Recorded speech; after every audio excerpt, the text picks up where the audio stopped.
Thank you. On the beginning of my speech, please, yes, thank you.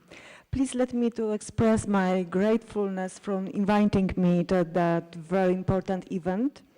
I feel so appreciated to be able to take a part in that very huge international event just for help to find a good solution in the fight between good and evil. Please let me share with you my professional, it's okay? Yeah? Yeah, okay. My professional experience. I talk during my judicial contacts with people who really know what is it cruel things, cruel phenomena calls human trafficking. Indeed, human trafficking is one of the most serious criminal actions. It's organized crime and its roots is profit from human misery. I mentioned about human misery because traffickers ensnare people into forced labor or sex trafficking by manipulating and exploiting human vulnerabilities. Traffickers promise a high-paying job, a loving relationship, or a new and exciting opportunities. They employ a variety of control tactics, including physical and emotional abuse, sexual assault, confiscation of identification and money, isolation from friends and family, and even remaining victims. Open traffickers identify, leverage their victims and vulnerabilities like order to create dependency. As a result, victims become fear living for various reasons, including psychological trauma, stress, emotional attachment, physical threats to themselves or their children's safety. Traffickers can be lone individuals or extensive criminal networks, pimps, gangs, family members, labor brokers, employers of domestic servants, small business owners and large factory owners have all been found guilty of human trafficking. Their common threat is a willingness to exploit other human beings for profit. Please let me share now with you my professional experience and my personal success in building a targeted bridge to fighting with human trafficking, also with providing especially support to survivors. In one of my cases, the victim came from small village in Poland. The recruitment was made by known for her person, and the recruiter looked for his future victim. He looked for somebody who can take decision to leave country and to live abroad because of her financial situation. So improvement of financial status for injured person was a crucial factor in this case. From psychological point of view, the female victims usually have hopes about their new job. It's like a new hope for run away from their problems or find a solution to solve them. That woman, which was in my case, came from broken home where alcohol and violence dominate, where also there were sexual abuse incidents. In that case, the victim and the recruiter contacted through the acquaintances. Restaurant was the place of recruitment.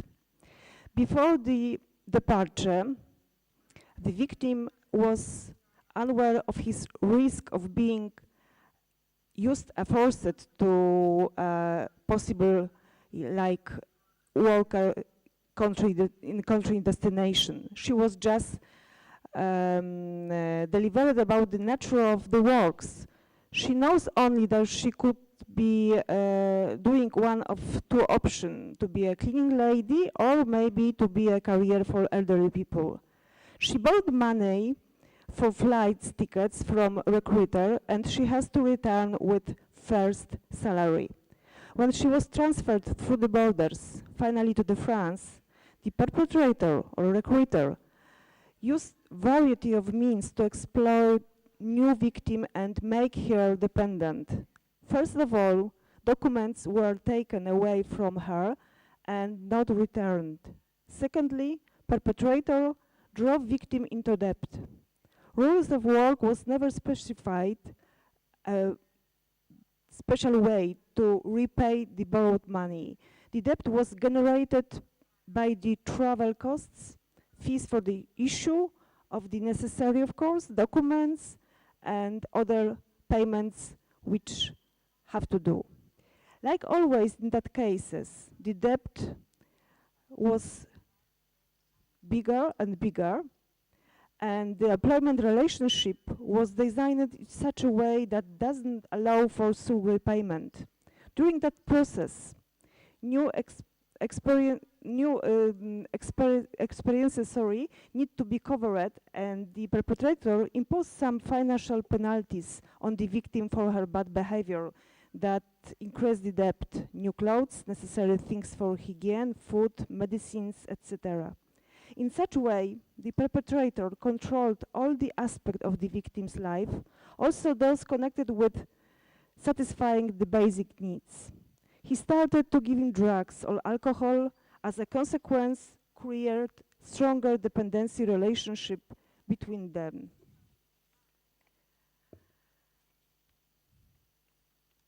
My statement in that cases was that the perpetrators commit the crime of human trafficking to force the victims for that situation. In that case, I quote Palermo Protocol definition of human rights. In the justification of my verdict, as a court, I stated that human trafficking involves the treatment of people as object of trade, which is often pursued to exploit these people. I also pointed out that people, adults and minors, cannot be the object of any trade, whether for personal gain or not. I referred to Polish Supreme Court rulings and state that in the line of the Polish law, when a perpetrator acts to transfer a human being, the constitutes as a case of human trafficking. The fact the perpetrator recruited the victims, arranged their trip to Poland by helping them with necessary documents, organized by the transport, places them to Poland, told them what the world would entail and took away the money they had made from begging, and used treats, had me all criteria of the crime of human trafficking. This case involves not only forced labor, but debt bondage as well, considers a form of forced labor. Of the two criminal law cases which I remember I have in my life, other cases was about Ukrainian woman who was forced to work as a farm hand and domestic help at a farmer near Warsaw. The case was detected by sheer accident. The man who imprisoned the victim of his home was stopped by the police for drunken driving and failed to produce any identification documents. The man asked the police to accompany him to his house to allow him to collect the necessary documents. The police officers drove the man home in their car.